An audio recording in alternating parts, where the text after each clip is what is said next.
Oi, meu nome é Lucimar e a nossa reflexão hoje é no Salmo 65, Salmo de Davi. Davi escreveu esse salmo em um período onde o reino de Israel estava passando por um período de fome. E essa fome tinha sido enviada pelo próprio Deus.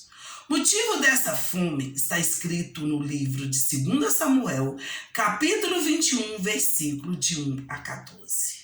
Nós não vamos ler, mas vamos comentar sobre o assunto. Ali está escrito que o povo de Israel tinha feito uma aliança com o povo de Gibeão. Deus havia falado para Josué eliminar todos os povos da terra que Deus tinha dado a eles. Porém, um dia apareceram os embaixadores de Gibeão com roupas rotas, pão mofado e sandálias gastas. Mentiram que não era daquela terra e pediram aliança de vida com o povo de Israel. E Josué e os líderes de Israel acreditaram no cenário montado pelos gibeonitas e, principalmente, não consultaram Deus e prometeram não matar aquele povo.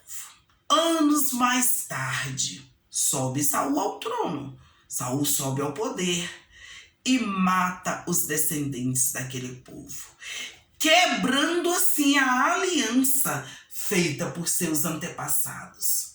Deus nos fala para nós não fazermos votos, pois todo voto que fizermos, toda aliança, temos que cumprir para a maldição não chegar às nossas vidas. Salmo 65 foi escrito no final desse período de fome, onde o pecado do rei Saul fez o povo passar por necessidade. O próprio Deus tirou o sustento do povo de Israel. Davi e o povo de Israel confessaram o pecado do seu rei Saul e de seus antepassados.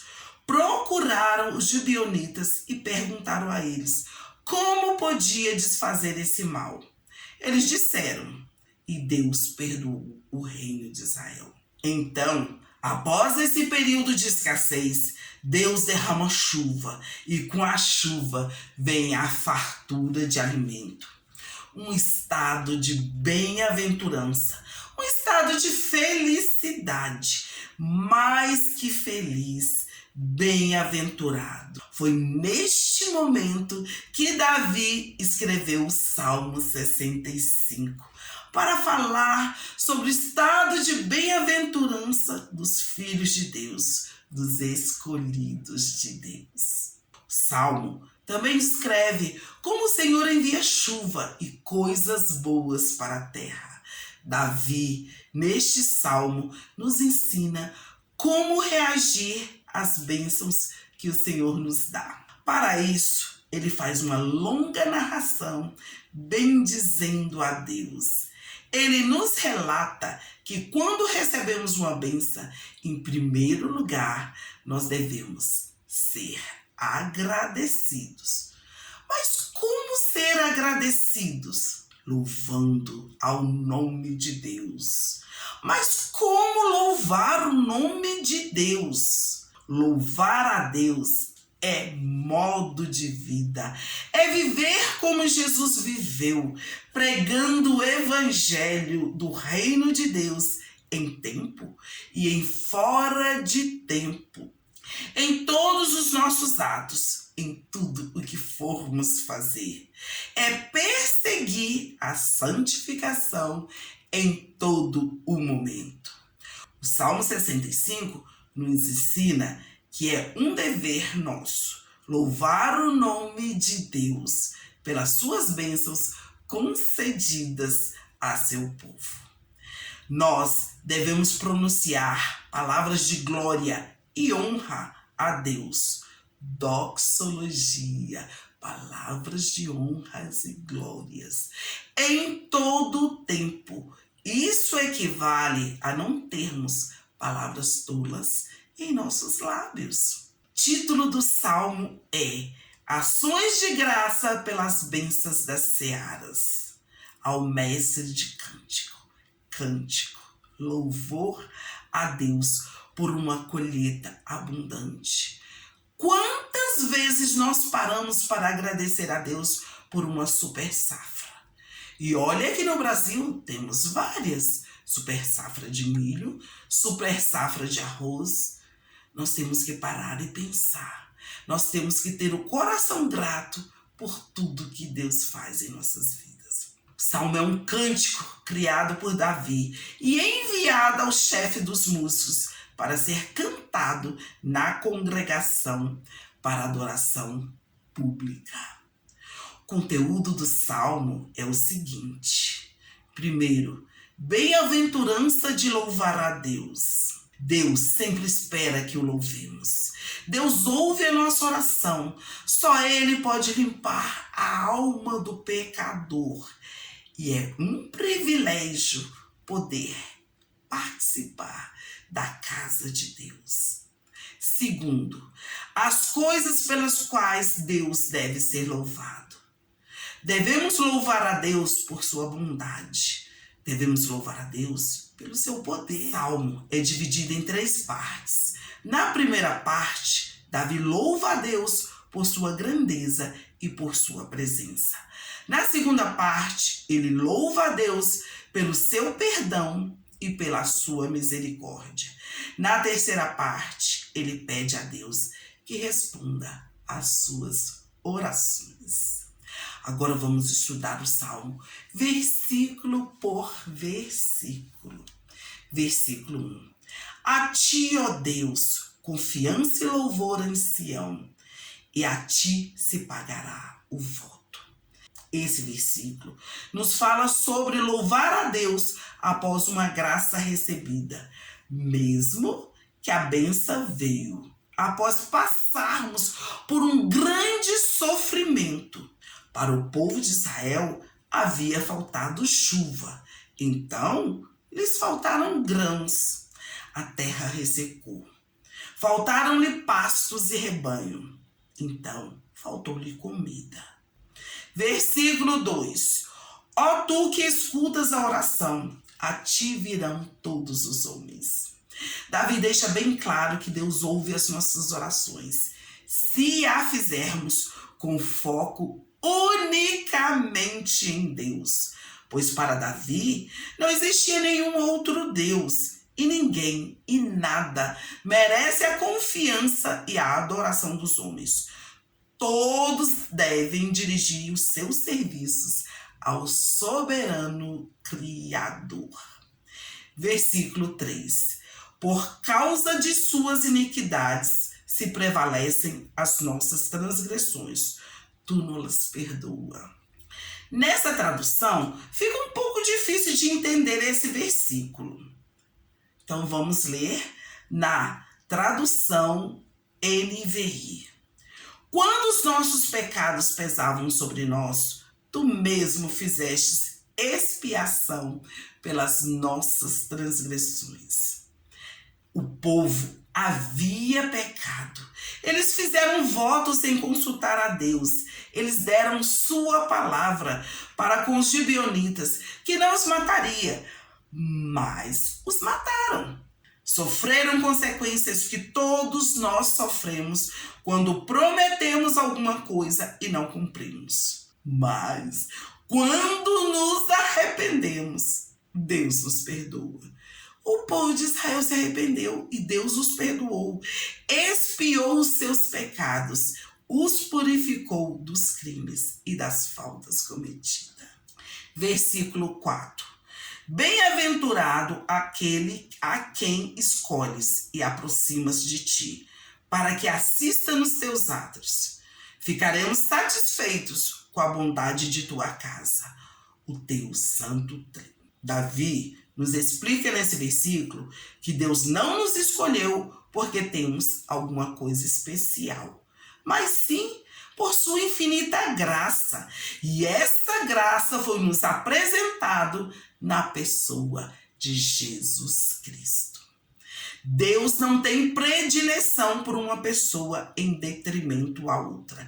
Ele oferece o seu amor a todos que o quiserem. Quem aceita o amor de Deus através da morte, ressurreição de Jesus e passa a vida se santificando, para quando Jesus voltar, subir aos céus com ele, se torna uma pessoa diferenciada, cuidada de perto pelo próprio Deus. Versículo 5. Contremando os feitos, nos responde em tua justiça. Ó Deus, Salvador nosso, esperança de todos os confins da terra e dos mares longínquos. O versículo nos lembra de que Deus ouve e responde às nossas orações com grandes feitos, como chuva abundante para nos alimentar, como sol para nos aquecer. Ele mantém, alimenta os animais para que nós possamos nos alimentar deles. E não importa onde a pessoa mora, pode ser distante para outras pessoas, mas não é para Deus, porque Deus é onipresente. Versículo 6. Que por tua força consolida os montes, cingindo-os de poder. É Deus que mantém todos os montes e montanhas no lugar deles. Pois se Deus deixar que eles se abalem, nós morremos todos. Deus fixa-lhes firmemente as fundações. E isso é para nós uma grande demonstração de força, de poder de Deus, como se ele os fixasse com tanta firmeza que não pudessem ser movidos. É Deus que mantém as florestas, é Deus que mantém os animais, é Deus que mantém os rios em seu curso, é Deus que mantém o mar no seu limite. Cada um no seu lugar certo, pois sabemos o que acontece quando, por ação humana, um rio sai do seu curso. Poder de Deus. Talvez por isso o homem seja fascinado pelo poder, por fingir que é Deus, pelo menos na vida de uma pessoa. Por isso, alguns homens, algumas mulheres amem mandar, manipular outras pessoas para poder ter poder. Versículo 7. Que aplacas o rugir dos mares, o ruído de suas ondas e o tumulto das gentes. Esse versículo continua falando do imenso poder de Deus. Agora, sobre os mares e sobre as pessoas, que não interessa se a pessoa está sozinha ou em uma multidão enfurecida pelo mesmo propósito. Só vai acontecer o que Deus permitir. Nenhum tumulto dos povos, nenhuma fúria, nenhuma empolgação de multidões reunida vai mudar a vontade de Deus. Mesmo que esta multidão pareça ondas do mar furiosa, não fará Deus mudar os seus planos. Versículo 8. Os que habitam nos confins da terra temem os teus sinais, e os que vêm do Oriente e do Ocidente, tu o fazes exultar de júbilo. Existem pessoas que vivem em tribos, povoados, regiões isoladas, mas só de contemplar a natureza, elas temem a Deus, mesmo colocando nele outro nome. Eles sabem que existe um poder superior que comanda toda a terra, pois tudo é maravilhoso demais para ter sido criado pelas mãos humanas. A ideia é que até eles vejam evidências suficientes da presença de Deus e do poder divino para encher suas mentes de admiração. Em outras palavras, existe em todas as terras evidências da existência do poder divino. É o suficiente para encher as mentes e os corações das pessoas. As pessoas temem quando vê um raio. As pessoas temem quando vê um trovão, uma tempestade, um tsunami. Manifestações do poder de Deus. Quando o versículo fala em Oriente e Ocidente, é o nascer e o pôr do sol. A alusão é para lugares distantes. O mais distante e o mais perto. Quando o versículo fala Oriente e Ocidente, é o nascer e o pôr do sol. O sol em seu nascer e o sol se pondo. Parece se alegrar. Isto é, ele parece feliz, brilhante, alegre. Uma expressão poética que indica exultação de alegria. Versículo 9. Tu visitas a terra e as regas. Tu a enriquece copiosamente. Os ribeiros de Deus são abundantes de água. Preparas o cereal, porque para isso há dispões. Davi diz aqui que só Deus tem poder para vir à terra e a visitar através das chuvas tão abundantes, que as deixam úmidas, ricas e férteis. E que a nossa alimentação, o cereal, é Ele que deixa à disposição para nós. É Deus quem prepara a terra para produzir os frutos. O fazendeiro faz apenas uma pequena parte e nada poderia fazer a não ser por meio do cuidado providencial do mestre cultivador, o nosso Deus. É Deus que nos alimenta, como um chefe de família previdente. Versículo 10. Regando-lhe os sulcos, aplanando-lhe as leivas, tu a amoleces com chuvisco e lhes abençoa a produção. Regar os sulcos é encher de água da chuva aqueles caminhos feitos pelo trator nas terras que está sendo arada. Leivas é quando o trator não aplanou a terra, elevação de terra entre os sulcos, terra amontoada por enxada ou arado. Tu amoleces com chuvisco e lhe abençoa a produção. A ideia é amolecer, afrouxar, tornar o solo leve e aberto para que a planta possa nascer. Todos os agricultores sabem que isso é necessário e que não pode ser feito sem água. Deus abençoa a produção de nossos alimentos, fazendo com que cresça abundantemente, produzindo assim uma enorme colheita.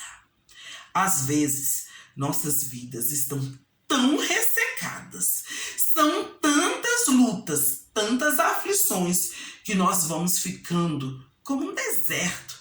Nosso sentimento de amor esfria. Nossa vontade de vencer emudece. O desânimo toma conta de nós. Aprendemos a viver com a derrota. Ficamos ressecados, endurecidos, de tanto apanhar, de tanto sofrer. Passamos a ser pessoas tristes. Mas Deus quer nos encharcar com suas chuvas e nos amolece com suas chuvas de bênção. Nos unge com óleo de alegria. Deus nos encharca com seu amor e nos transforma para levar esse amor para outras pessoas. É o copo transbordante. Enche tanto a nossa vida que começa a extravasar. Temos tanta palavra de Deus dentro de nós que ao abrir da nossa boca, nós a transmitimos para as outras pessoas. Versículo 11.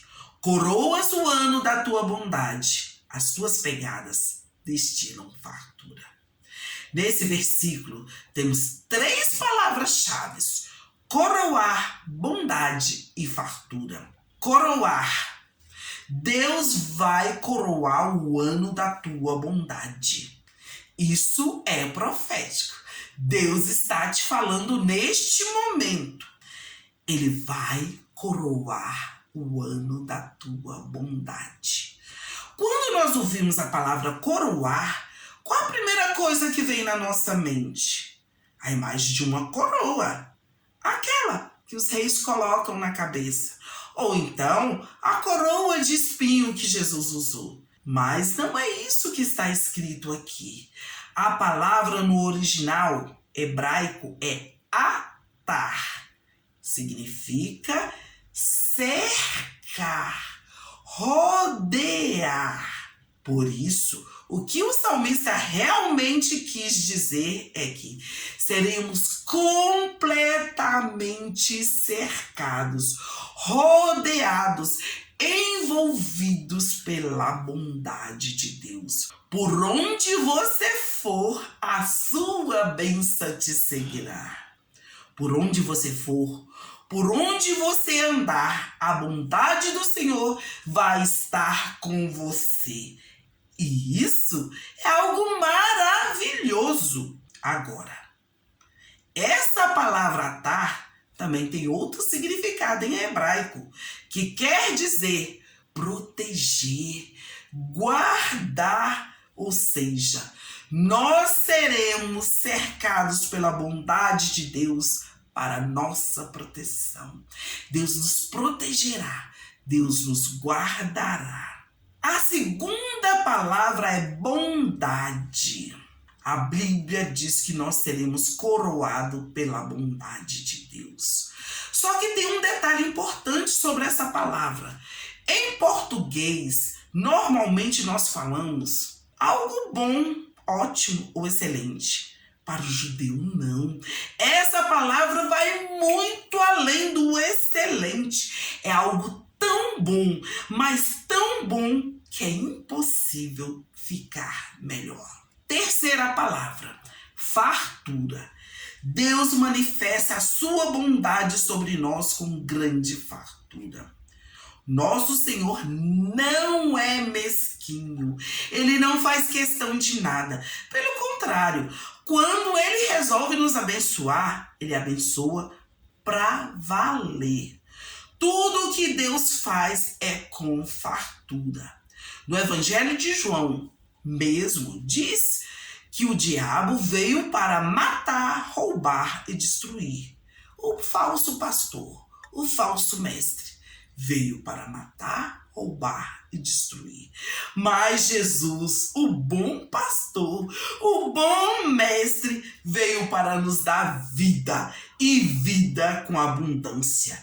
É por isso que quando vamos orar, é bom que oremos com ousadia, pedindo ao Senhor grandes coisas. E com certeza, Ele vai te ouvir. Grandes coisas para abençoar a nós e também a todos os nossos irmãos. Pois Deus não atende orações egoístas. Por onde Deus passa, emana fartura. Na família que Deus entra, há transformação. Versículo 12. Destilam sobre as pastagens do deserto, e de júbilo se revestem os outeiros. Deserto. São lugares, embora não habitados por homens, mas alguns são aptos para pastagem. E o versículo diz que até no deserto Deus deixa cair gotas, gotejar de Deus para que haja fartura. Outeiros são pequenas elevações de terrenos, alguns montes pequenos. Versículo 13. Os campos cobrem-se de rebanhos e os vales vestem-se de espigas. Exultam de alegria e cantam. O povo de Israel se arrependeu. Então Davi relata que Deus lhes dará rebanhos em abundância, que tomarão conta dos campos e os vales iriam ser cobertos de trigo. Eles sairiam da fome para a fartura. E por isso se alegrariam, cantariam, e tudo isso pela bondade de Deus. Quando a bênção de Deus chega a uma vida, ela passa a ser como campos abundantes, cobertos de vegetação, comestíveis e rebanhos prontos para o abate. Davi, neste salmo, nos ensina que Deus é soberano sobre todas as coisas. Salomão, filho de Davi, nos ensinou a desfrutar de todas as ciências deixadas por Deus. A igreja moderna nos ensina diferente, que não precisamos saber de muita coisa. Só venha na igreja, ouça um sermão 3, 4 vezes por semana, está muito bom. Daí fazemos isso e não sabemos porque estamos tão tristes, porque nossa vida não anda. Devemos seguir o bom exemplo de Davi. Ele era pastor de ovelhas, músico, virou um músico-terapeuta do rei, soldado, capitão e depois rei. Deus nos chama para coisas grandes, mas Ele quer ver o nosso caminhar. Ele quer que recuperemos as coisas que há anos os homens entregaram para o diabo. Por anos, a praia foi do diabo. Crente não ia à praia. Por anos, a riqueza foi do diabo. E não tem isso na Bíblia. Ela só pede para não amarmos o dinheiro. Pois a raiz de todo mal é o amor ao dinheiro e não o dinheiro. O diabo não criou nada. Aliás, ele só deforma tudo. Então, a abundância de Deus só vem chegar à nossa vida quando andamos em tudo que Deus deixou. Quando louvamos por tudo que Ele nos deu. Quando recebemos as chuvas de bênção de Deus em nossas vidas. A conclusão deste salmo é que Davi nos ensina que Deus é grande. Precisa ser louvado, precisa ser servido em todos os lugares e nas mais diversas áreas de nossa vida, e não apenas na igreja e nos cultos. Amém.